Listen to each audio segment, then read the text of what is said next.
में आपका स्वागत है। आज है 7 मार्च दिन मंगलवार। खबरों की ओर बढ़ने से पहले एक नजर सुर्खियों पर। बिहार सरकार खिलाड़ियों को बनाएगी मालामाल। तमिलनाडु मामले को लेकर एडीजी ने कही ये बात। ग्रुप डी के हजारों पदों के लिए इस दिन से शुरू होगी आवेदन प्रक्रिया। राबड़ी आवास पहुंची सीबीआई की टीम ने बताया कार्रवाई के पीछे का कारण। पैट कमिंस के खेलने पर आई बड़ी अपडेट। अब चलिए बढ़ते हैं बिहार के अब तक की 25 बड़ी खबरों की ओर विस्तार से। आईएएफ अग्निवीर भर्ती के लिए इस दिन से एक्टिव होगा ऑनलाइन विंडो। वायुसेना ने अग्निवीर वायु भर्ती 2023 के लिए रिक्रूटमेंट नोटिफिकेशन जारी किया है। जो अभ्यर्थी वायुसेना की इस भर्ती में आवेदन करना चाहते हैं वे होली के बाद 17 मार्च 2023 से ऑनलाइन आवेदन कर सकते हैं। बता दें कि आवेदन करने की अंतिम तिथि 31 मार्च 2023 तक है। इसके लिए अगर शैक्षणिक योग्यता की बात करें तो अग्निवीर वायु के लिए आवेदन करने के इच्छुक अभ्यर्थियों को 12वीं साइंस स्ट्रीम की परीक्षा न्यूनतम 50% अंकों के साथ पास होना अनिवार्य है। यह अभ्यर्थियों के पास 3 वर्षीय इंजीनियरिंग में डिप्लोमा कोर्स भी 50% अंकों के साथ पास हो। इसके अलावा जिन अभ्यर्थियों ने किसी और भी स्ट्रीम से 12वीं पास किया है वह भी इसमें आवेदन कर सकते हैं। इच्छुक और योग्य उम्मीदवार इसमें आवेदन करने के लिए अग्निपथ-वायु.cdac.in पर जाकर आवेदन कर सकते हैं। नीतीश कैबिनेट की बैठक में 16 एजेंडों पर लगी मुहर। बीते दिन पटना के मुख्य सचिवालय में मुख्यमंत्री नीतीश कुमार की अध्यक्षता में कैबिनेट बैठक आयोजित की गई।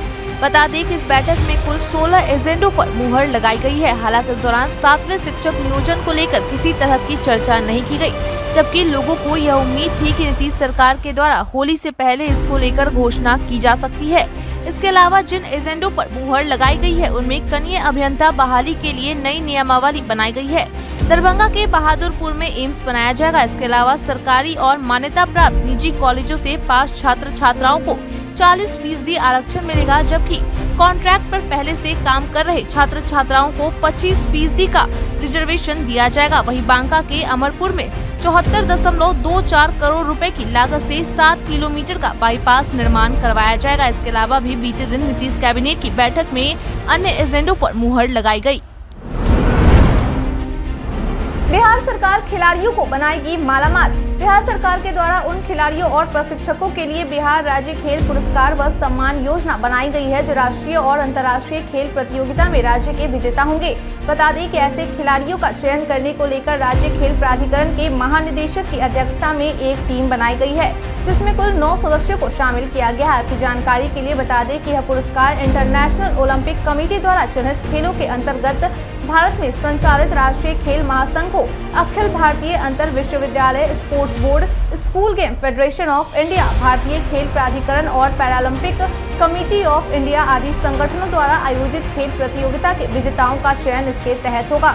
मेडल विजेता खिलाड़ियों को हर वर्ष होने वाले राष्ट्रीय खेल दिवस पर देकर सम्मानित किया जाएगा। मालूम हो कि इस योजना के तहत ओलंपिक खेलों में व्यक्तिगत खेल में गोल्ड मेडल जीतने वाले खिलाड़ी को 2 करोड़, सिल्वर मेडल जीतने वालों को 1.5 करोड़ और कांस्य पदक जीतने वालों को 1 करोड़ रुपए दिए जाएंगे। इसके अलावा अलग अलग खेल प्रतियोगिता में जीतने वालों को अलग अलग राशि दी जाएगी। बिहारी पहचान में आज हम बात करेंगे रामचंद्र मांझी के बारे में।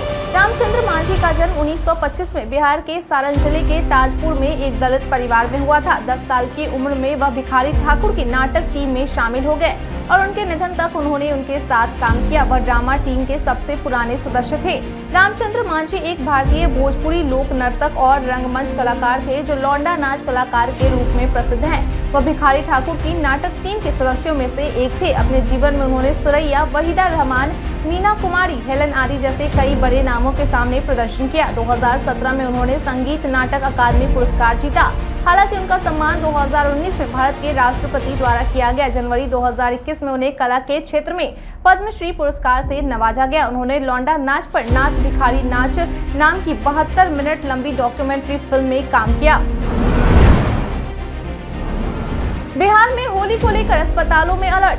होली को लेकर बिहार की राजधानी पटना के कई अस्पताल अलर्ट मोड में आ गए हैं। दरअसल होली के दौरान कई तरह की घटनाएं घटित हो जाती है। इसी को देखते हुए अस्पतालों में इमरजेंसी सेवाओं को और भी पुख्ता कर दिया गया है। इसके अलावा अस्पतालों में इमरजेंसी दवाओं का भी इंतजाम कर लिया गया है। वहीं होली के मौके पर अस्पतालों में विशेषज्ञ डॉक्टरों की भी ड्यूटी लगाई गई है।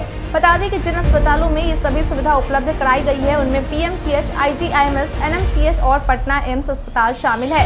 इन चारों अस्पतालों में करीब 85 बेड को आरक्षित कर दिया गया है। इसके अलावा अलग अलग से एम्बुलेंस की भी तैनाती कर दी गई है ताकि किसी परेशानी के समय उसका इस्तेमाल किया जा सके।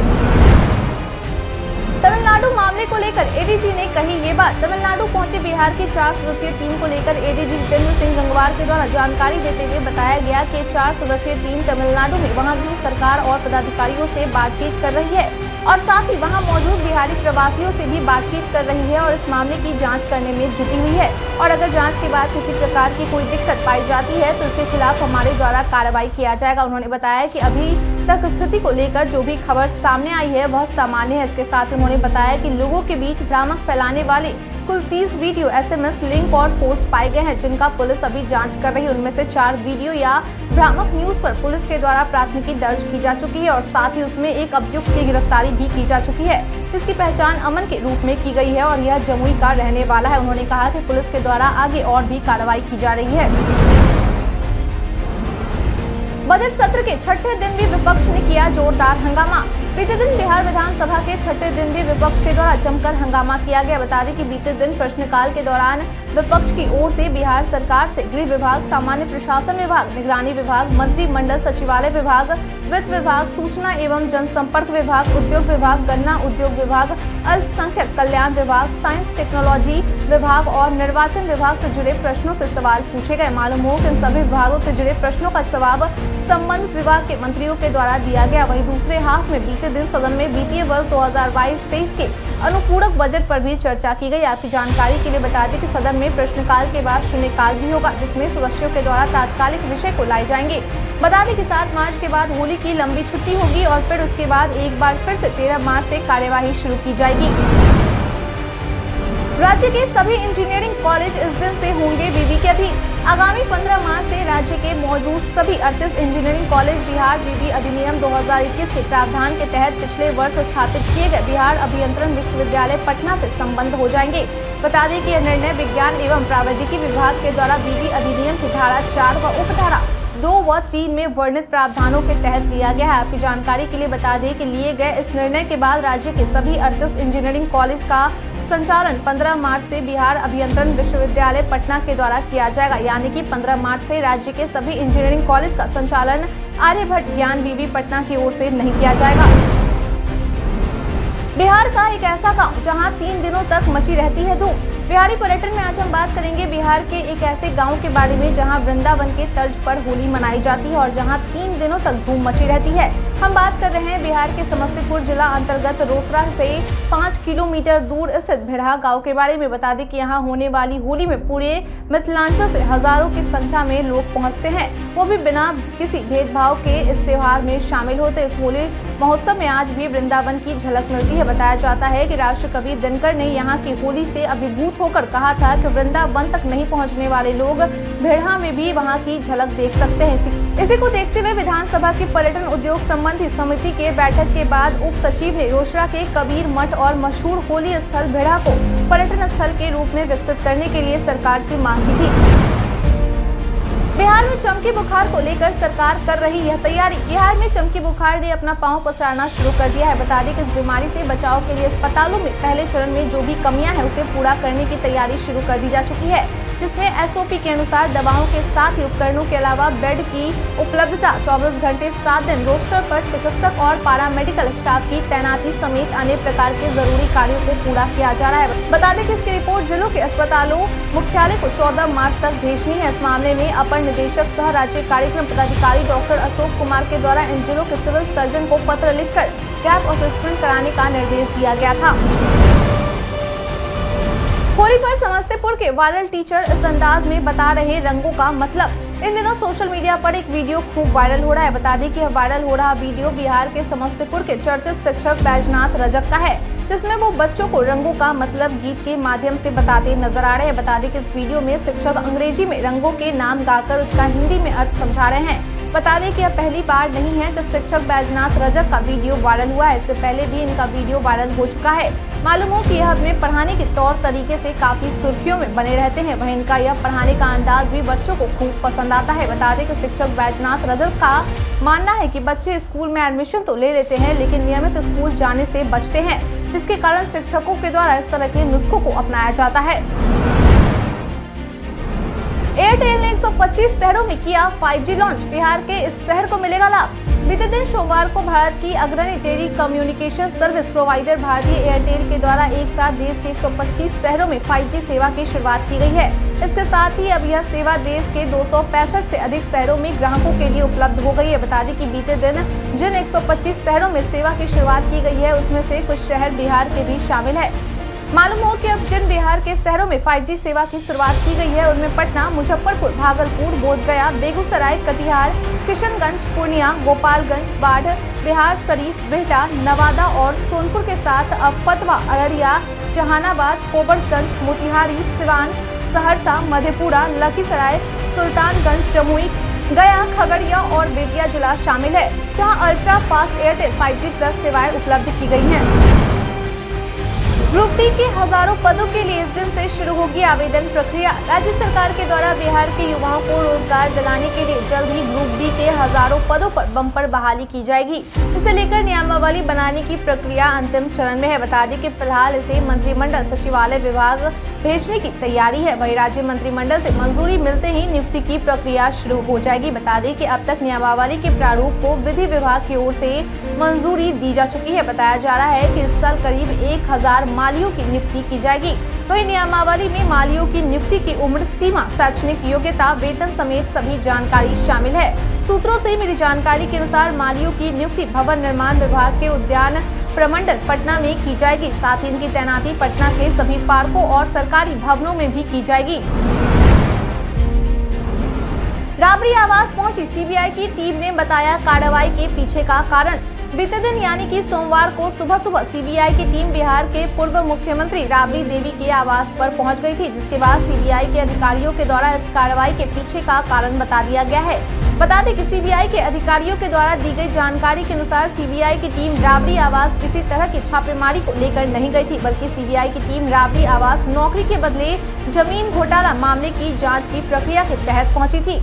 सीबीआई के द्वारा बताया गया कि इस मामले को लेकर पहले ही लालू यादव, राबड़ी देवी के अलावा 15 लोगों के खिलाफ आरोप पत्र दाखिल किया जा चुका है। उन्होंने कहा कि इसी कथित घोटाला मामले में जांच के लिए सीबीआई सक्रिय है। आपकी जानकारी के लिए बता दें कि सीबीआई की टीम के द्वारा बीते दिन लगभग 4 घंटे तक पूछताछ की गई। बिहार के सरकारी अस्पतालों में बदला ओपीडी का टाइम।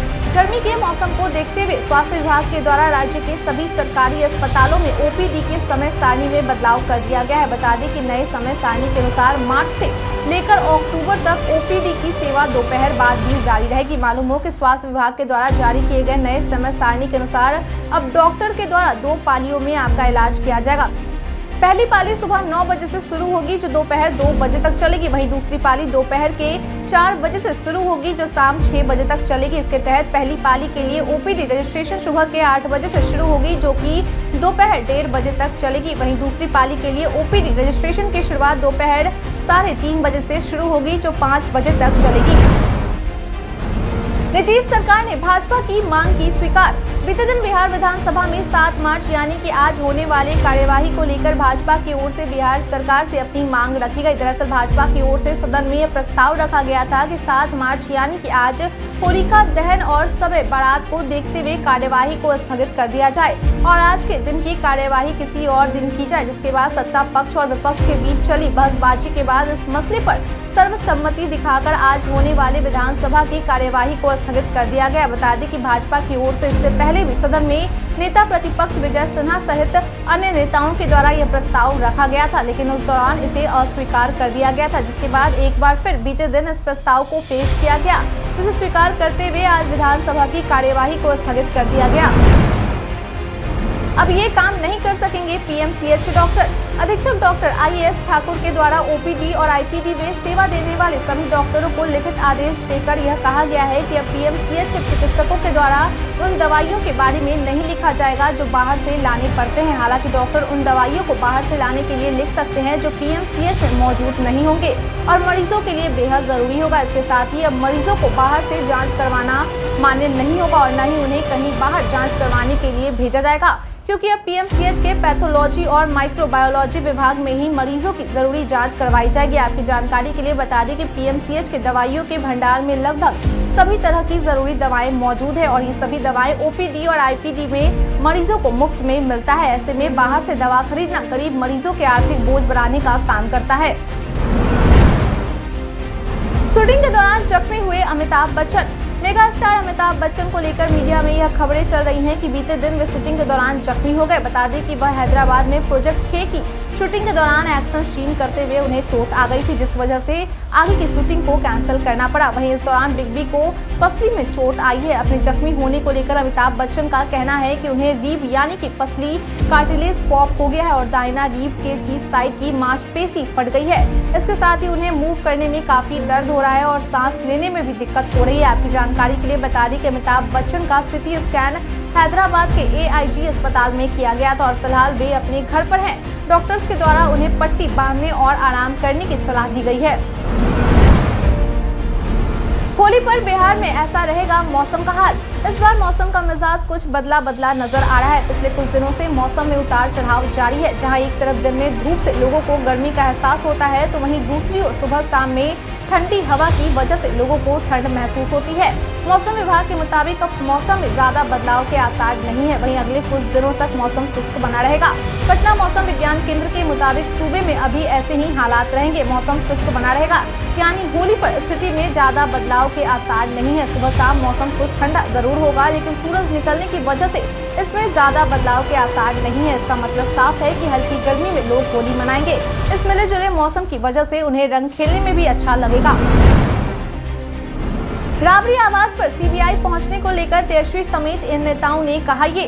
बीते दिन यानी कि सोमवार को सीबीआई की टीम बिहार की पूर्व मुख्यमंत्री राबड़ी देवी के आवास पर पहुंची थी, जिसके बाद तेजस्वी यादव के द्वारा इस मसले पर अपना बयान देते हुए कहा गया कि आप ही बता दीजिए कि ऐसा कहाँ होता है कि एक मंत्री साइन कर दे और सामने वाले को नौकरी मिल जाए। उन्होंने कहा कि जिस दिन हमारी महागठबंधन सरकार बनी थी उसी दिन मैंने कहा था कि यह सिलसिला चलता रहेगा। पर इस मामले को लेकर पार्टी के वरिष्ठ प्रवक्ता के द्वारा कहा गया कि जब दिल्ली में हमारी सरकार बनेगी उस दौरान सीबीआई का यह दाव उल्टा पड़ जाएगा। बीजेपी राजनीतिक लड़ाई नहीं लड़ रही है, इसलिए सीबीआई को आगे कर दिया। उन्होंने कहा कि महागठबंधन की सरकार दिल्ली में भी बनेगी। तमिलनाडु पहुंचे चिराग पासवान। बीते दिन यानी कि सोमवार को एलजेपी रामविलास के राष्ट्रीय अध्यक्ष और जमुई सांसद चिराग पासवान चेन्नई पहुंचे। इस दौरान उन्होंने तमिलनाडु में बिहारी प्रवासी मजदूरों पर हो रहे हिंसा को लेकर तमिलनाडु के राज्यपाल को ज्ञापन सौंपा और साथ ही कुछ लोगों से मुलाकात भी की जो बिहार के निवासी है। बता दें कि इस दौरान चिराग पासवान ने वहां बिहारी मजदूरों की हाल जानने की भी कोशिश की। मीडिया से बातचीत करते हुए उन्होंने कहा कि भारत विविधताओं का देश है। यहाँ सभी जाति, धर्मों, भाषा, सभी तरह के लोग रहते हैं, इसलिए इन चीजों को लेकर विविधता करना गलत है। अगर मतभेद करने के लिए ऐसा किया जा रहा है तो सरकार को इस पर जाँच करवानी चाहिए। उन्होंने कहा कि अगर वायरल किया जा रहा वीडियो गलत है तो सरकार को यह पता करवाना चाहिए कि ऐसा कौन कर रहा है। पैट कमिंस के खेलने पर आई बड़ी अपडेट। 9 मार्च से भारत और ऑस्ट्रेलिया के बीच बॉर्डर गावस्कर ट्रॉफी का चौथा व अंतिम टेस्ट मैच अहमदाबाद के नरेंद्र मोदी स्टेडियम में खेला जाएगा। इसी बीच ऑस्ट्रेलिया के नियमित कप्तान पैट कमिंस को लेकर एक अपडेट सामने आ गया है। बता दें कि नए अपडेट के अनुसार पैट कमिंस अहमदाबाद टेस्ट के लिए भारत नहीं लौटेंगे और उनकी जगह ऑस्ट्रेलियाई कप्तानी स्टीव स्मिथ के द्वारा की जाएगी। बता दें कि पैट कमिंस की मां गंभीर रूप से बीमार है, जिस वजह से वह भारत नहीं लौट पाएंगे। वहीं ऐसा माना जा रहा है कि पैट कमिंस भारत के खिलाफ 3 मैचों की वनडे सीरीज को खेलने के लिए वापस आ सकते हैं और ऑस्ट्रेलिया की कमान संभाल सकते हैं। हालांकि अब तक इसे लेकर कोई आधिकारिक सूचना नहीं मिल पाई है। आपकी जानकारी के लिए बता दें कि भारत और ऑस्ट्रेलिया के बीच वनडे सीरीज की शुरुआत 17 मार्च से होने वाली है। भारत के इतिहास में आज की तारीख है बेहद खास। भारत में 1835 में यूरोपीय साहित्य और विज्ञान के प्रचार प्रसार को बढ़ावा देने का प्रस्ताव लाया गया। पाकिस्तान और भारत आतंकवाद पर जांच में मदद के लिए 2007 में तैयार हुआ। प्रसिद्ध हिंदी लेखक सच्चिदानंद हीरानंद वात्स्यायन अज्ञे का 1911 में उत्तर प्रदेश में जन्म हुआ। भारत के प्रसिद्ध पूर्व क्रिकेटर खिलाड़ी नरी कॉन्ट्रैक्टर का 1934 में जन्म हुआ। भारतीय अभिनेता अनुपम खेर का 1955 में जन्म हुआ। भारतीय राजनीतिज्ञ गुलाम नबी आजाद का 1949 में जन्म हुआ। हिंदी फिल्मों में प्रसिद्ध संगीतकार रवि का 2012 में निधन हुआ। भारतीय गुरु परमहंस योगानंद जी का 1952 में निधन हुआ। प्रसिद्ध स्वतंत्रता सेनानी और वरिष्ठ नेता गोविंद बल्लभ पंत का 1961 में निधन हुआ। बालखंड में आज हम बात करेंगे आत्मनिर्भर भारत रोजगार योजना के बारे में। सोशल मीडिया पर कई सूचनाएं वायरल होती है, लेकिन सभी सच हो ये जरूरी नहीं है। ऐसे कड़ी में आज हम बात करेंगे आत्मनिर्भर भारत रोजगार योजना के बारे में। दरअसल पीआईबी ने अपने ट्वीट में लिखा है कि एक फर्जी नियुक्ति पत्र में यह दावा किया जा रहा है कि उम्मीदवार को आत्मनिर्भर भारत रोजगार योजना के तहत ग्राहक सेवा प्रतिनिधि के पद पर नियुक्त किया जा रहा है, जिसके लिए 4,950 रुपए जमा करने होंगे। पीआईबी ने अपने ट्वीट में आगे लिखा है कि ऐसा कोई भी नियुक्ति पत्र लेबर मिनिस्ट्री द्वारा जारी नहीं किया गया है। व्हाट्सएप पर डिलीट हुए मैसेज को देखें ऐसे। अगर आप भी अपने व्हाट्सएप में डिलीट हुए मैसेज को देखना चाहते हैं तो आपके पास एक तरीका है, जिसमें से पहला तरीका नोटिफिकेशन हिस्ट्री है। गूगल के ऑपरेटिंग सिस्टम पर काम करने वाले एंड्रॉयड स्मार्टफोन में नोटिफिकेशन हिस्ट्री स्टोर करने का ऑप्शन होता है। हालांकि ये कुछ देर तक ही काम करती है। इसका इस्तेमाल करने के लिए अगर कोई आपके पास मैसेज भेजता है तो आपको नोटिफिकेशन को हटाना नहीं है। इससे आप नोटिफिकेशन से मैसेज को पढ़ सकेंगे। नोटिफिकेशन हिस्ट्री मैसेज पढ़ने के लिए आपको कुछ स्टेप्स को फॉलो करने होंगे। सबसे पहले आप अपने स्मार्टफोन को ओपन करें, ऐप सेटिंग में जाएं, नोटिफिकेशन हिस्ट्री